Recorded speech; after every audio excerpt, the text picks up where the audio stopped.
Hi, I'm Abby McHugh-Griffa, Executive Director of the Climate Solutions Accelerator, here at the end of 2025, which has been one heck of a year. Now, as an organization, we've done some really good work, and if you want to learn more about that, I encourage you to read our newsletter this month, which will lay out some of the highlights. But that is not what I'm going to talk about in this video. So I'm a person who takes kind of year-end reflections and, New Year's resolutions going into next year, planning stuff very seriously. So what I'm going to share with you in this video is just kind of my top 10 things that are on my mind as I go into the new year, kind of setting my intention for the year. And you'll see that these things are certainly related to climate change, but not exclusively about climate change. So here it goes. Here's my top 10. 1, I generally tend to be a pretty honest person anyway, but I am doubling down on the need for honesty and radical candor at this point in history. We need to be looking at what's happening in the world with our eyes wide open and really just being honest with ourselves, honest with each other about how truly dire our situation is right now.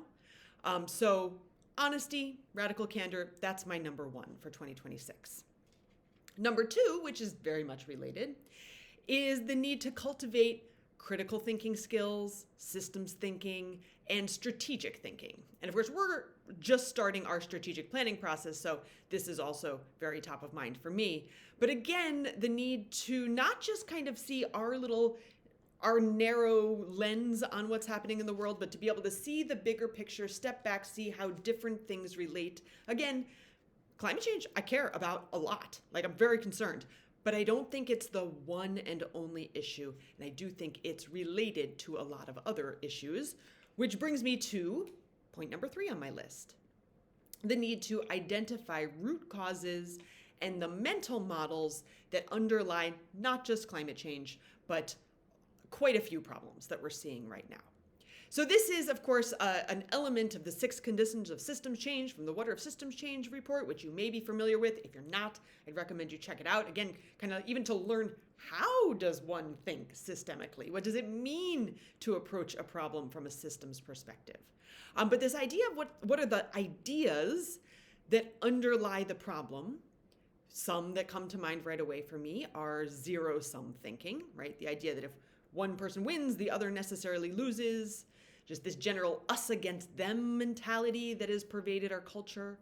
Hyper-individualism, hyper-competitiveness. These are a few of the mental models that underlie the climate crisis and a lot of other issues, but not nearly all of them. And I think if we want to get to the point where we're seeing true systems level change, we need to identify those mental models in ourselves, in our communities, and begin to kind of unpack and unravel them. So that is my number 3. Number 4 is to commit to our collective liberation from harmful systems, right? So I think, we've grown up in this culture, again, with this very individualist kind of perspective on the world.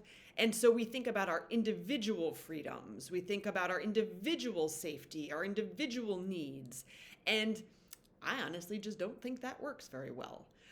So there are these harmful systems, ones that come to mind are certainly the extractive economy, structural racism, patriarchy, colonialism. There are a whole bunch of others. And if we just think about how one group can be liberated from those harmful systems, that leaves everyone else behind. I don't think it actually dismantles the system. Again, it pits us against each other. Totally unproductive. So this idea of collective liberation from harmful systems is something I'm very interested in deepening my understanding of and advocating for in this coming year. And I think it just makes sense, right? Because white people are hurt by racism too. Men are hurt by patriarchy too. Everybody's hurt by the extractive economy, right? Again, kind of thinking about us as isolated groups in silos. Obviously it hasn't worked. So we need a new approach, and I'm voting for our collective liberation. Related to that, we need to break down divides and learn to work together across difference. And of course, I'm talking about, political divide, gender divide, racial divide, all these divides. Not helping. And learning about the history, which, I've known a little of over the past few years, it's clear that, these different groups have been intentionally pitted against each other, which limits our power. So thinking about how we can learn to work together across difference and break down those divides is critically important from my perspective in 2026. Related to that, number 6 on my list is to cultivate healthy, respectful, symbiotic relationships. I don't think we necessarily have the skills or even understand what it means to have truly healthy relationships. So I want healthy relationships. I want you to have healthy relationships. So we have to figure out, like, what does that actually mean and how do you do it? Because we obviously don't know how. Number 7 on my list, again, it's related. Keep love at the center of this work and develop the skills to be a more loving person. And this, if you've watched my videos in the past, you know I'm a little obsessed with Bell Hooks and her book, All About Love. She identifies lovelessness as a root cause of lots of problems that are happening in the world. I agree. I think that makes sense. I think in many ways it's just a failure to choose to love each other and to know how to love each other. Again, because there's skills there. So for myself, I'm trying to learn, what does that mean? How can I be more loving across all kinds of divides and even just to myself, right? And to my family. Number 8 on my list, deepen your understanding of what energy is and how it relates to work and power. And so our 2026 summit, the theme of this year's summit will be energy equals the ability to do work. Power is very much related to that because power, from a kind of scientific perspective, is the rate of flow of energy over time. And when I started thinking about this topic, I just thought we were going to be talking about like workforce development and the electricity grid. I know better now.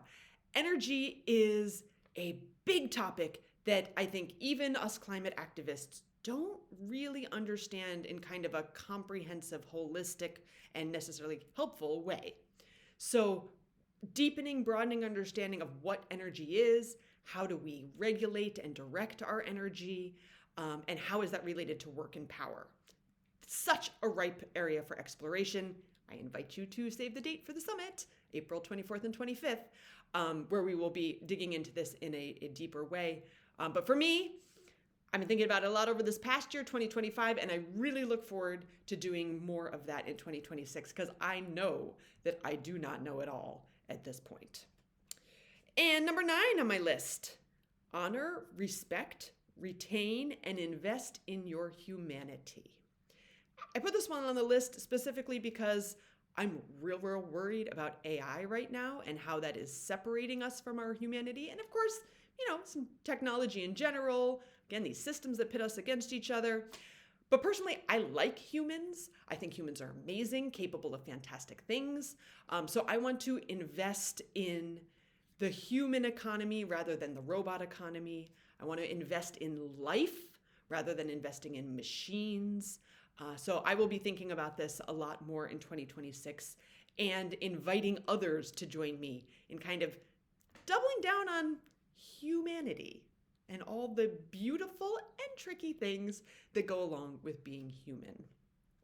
And final thing on my list, also very related, is to feel your feelings, right? We humans, we have feelings. And sometimes we stuff those down. Sometimes we deny the grief and pain and anger that we are rightfully feeling in this moment in history. And I don't think that's helpful. Now, we don't need to just let it go out all over everybody else around us. That's not going to help our relationships. But we need to figure out how to feel those feelings, process those feelings, appropriately express those feelings, and definitely not deny those feelings. Because if you are feeling anxious and frustrated and confused and all these things at this point in history, congratulations, you're on the right track. Those are rational, very rational feelings, and let's not push them away.